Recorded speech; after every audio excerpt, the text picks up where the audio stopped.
come up with a code word or phrase, the weirder the better. Then the other person can go visit a psychic medium. And if that psychic medium comes back with that random ass phrase like a squirrel named Steve eating cinnamon toast crunch, or Betty Crocker with a mohawk, or swing low, sweet Channing Tatum. As a developing psychic media, I believe I actually have a unique perspective to add to this fun game that we have going on here. First, we need to talk about how we as psychic mediums receive information from the other side.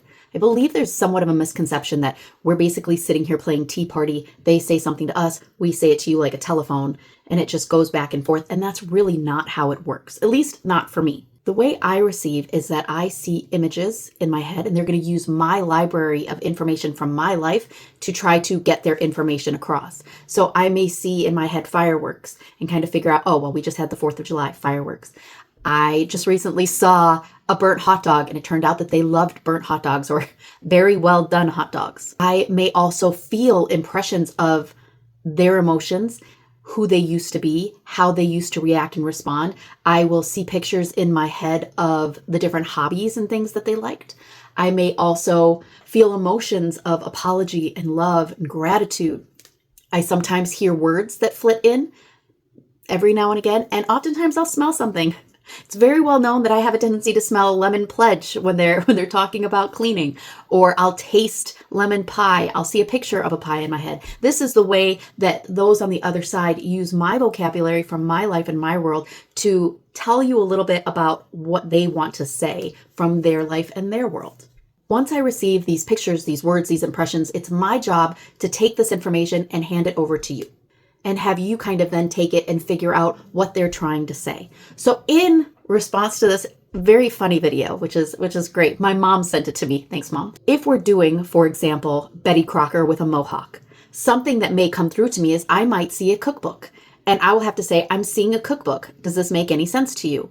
And if you're waiting for the words Betty Crocker with a mohawk, you might not have any idea what I'm talking about.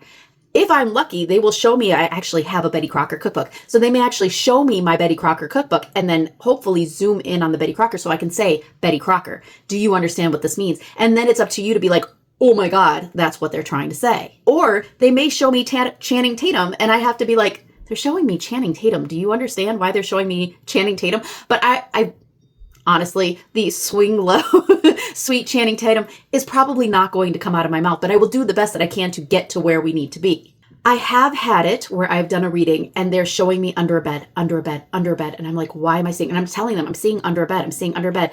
And then I'm like, it's messy. There's stuff under the bed. And then I see under the mattress, under the mattress, under the mattress. Like, do you understand what this means? Because they're showing me. I'm like, is under your mattress dirty? Like, do we need to clean it out? Like, is something hidden under there? And it clicked and then went, oh my God. We used to say, if they passed away, that they would say that the money is hidden under the mattress. So I get as close as we can to what it is that you're hoping comes through. But I want to hesitate to say, don't set your entire reading based on this one phrase, this one saying. Now, one of the classes that I did take was with Suzanne Giesemann. It was an online course, and she talked about how she was doing a reading and she was hitting like evidence after evidence after evidence, and things were coming through and it was making sense, and she totally got it. And then at the end of their session, she asked, how do you feel? How do you like? And they're like, it was okay. What do you mean it was okay? Like it was all accurate as far as, what she had told her. Well, I was hoping that you would say this one key phrase. So she spent the entire hour,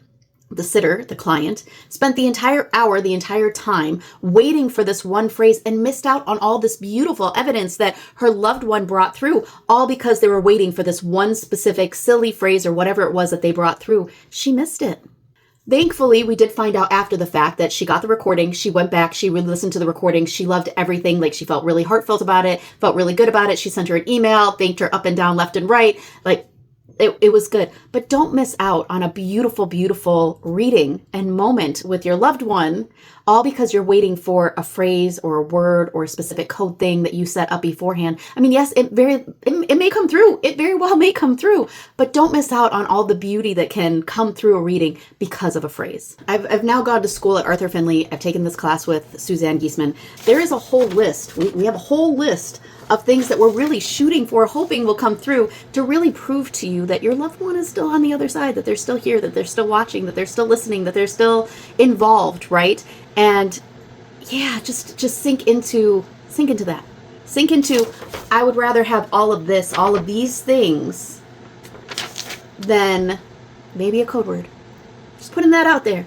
What are your thoughts?